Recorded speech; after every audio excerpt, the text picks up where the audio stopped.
ஹைட்ரஸில் வந்துற போது. டேய் என்னடா நடக்குதுங்க? இவங்களுக்கு யோகா சொல்லி கொடுத்துட்டு இருக்கேன். அது எப்படியா சொல்லி தருது? ஏன் இதெல்லாம் தப்பு? யோகா சொல்லி கொடுக்கறது தப்பு இல்ல, ஆனா இப்படி சொல்லி கொடுக்கறது தான் தப்பு. ஏங்க அவங்க பொறாமல பேசுறாங்க, நீங்க வாங்க கண்டினியூ பண்ணலாம். பொறாமையா? இவங்க என்ன ராக்கெட்ல பறக்கவா சொல்லி கொடுக்கறாங்க? ஆஃப்டர் ஆல் யோகா தானே. ஆஃப்டர் ஆல் யோகாவா? உனக்கு யோகா பத்தி என்ன தெரியும்? இதெல்லாம் நான் ஸ்கூல் படிக்கும் போதே கத்துக்கிட்டேன். ஹலோ, யோகா கத்துக்கிட்டவங்க ஸ்ட்ரக்சர் எப்படி இருக்கும்னு எங்களுக்கு தெரியும். இங்க அங்கங்க அன்சைஸா தான் இருக்கு. என் பொண்ணு என்ன பில்டிங்கா ஸ்ட்ரக்சர் இருக்கிற?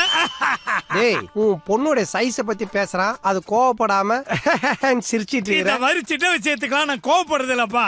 பெருசா என்ன பண்ணாதான் கோவப்படுவியா? Yoga is not a joke. முறையா கத்துக்கிட்டதான் கரெக்டா பண்ண முடியும். இங்க இவ்வளவு பேசுறியே, நான் பண்றத பண்ணி காட்டு. சரி பண்ணு. தள்ளு.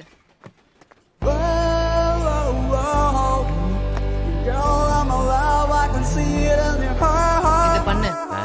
எவ்வளவுதானே?